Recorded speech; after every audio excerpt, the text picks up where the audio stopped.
આજનો આપણો સવાલ છે કે નાના બાળકોમાં કે જન્મજાત શિશુઓમાં આપણે સ્પાઇનના પ્રોબ્લેમ કેટલા જલ્દી ડિટેક્ટ કરી શકીએ છીએ અને કઈ રીતે ડિટેક્ટ કરી શકીએ છીએ. મારું નામ છે ડૉક્ટર અંકિતા દેસાઈ. હું પીડિયાટ્રિક ન્યુરોસર્જન છું એપિક મલ્ટી સ્પેશિયાલિટી હોસ્પિટલમાં. નાના બાળકોમાં આ જન્મના સ્પાઇનના પ્રોબ્લેમ્સ 1 થી 3 બાળકો 1000 બાળકોમાં હોય છે.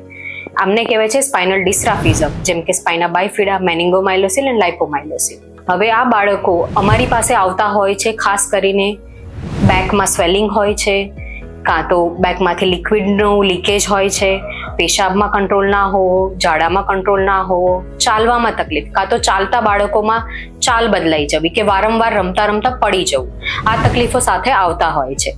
જો આમાંનું કંઈ પણ હોય તો તમારા લોકોએ પીડિયાટ્રિક ન્યુરોસર્જનને કન્સલ્ટ કરવું જોઈએ. હવે 2026માં આપણી પાસે ટેકનોલોજીકલ એડવાન્સીસ જેમ કે ન્યુરો નેવિગેશન છે, માઇક્રો ન્યુરોસર્જરી જેમ કે દૂરબીન દ્વારા આપણે સર્જરી કરીએ છીએ, જેનાથી આ જે ડિફેક્ટ હોય છે જન્મની એમને ક્લોઝ કરી શકીએ છીએ ઓપરેશન દ્વારા, ચેતાતંતુઓને મિનિમમ ડેમેજ કરીને. કારણ કે ન્યુરો મોનિટરિંગ, માઇક્રોસ્કોપ અને ન્યુરો નેવિગેશન આપણને એ વસ્તુમાં સારી રીતે ગાઈડ કરે છે, જેથી ડેમેજ આપણે ઓછું કરી શકીએ અને ચાઇલ્ડને એક પ્રોપર ક્વોલિટી ઓફ લાઈફ આપી શકીએ, જેથી ચાલવામાં તકલીફ ના પડે, પેશાબનો કંટ્રોલ રહે. પણ આ વસ્તુ માટે આપણે જેટલું જલ્દી બને એટલું જલ્દી એનું ડિટેક્શન કરવું જરૂરી છે અને એની ટ્રીટમેન્ટ કરવી જરૂરી છે.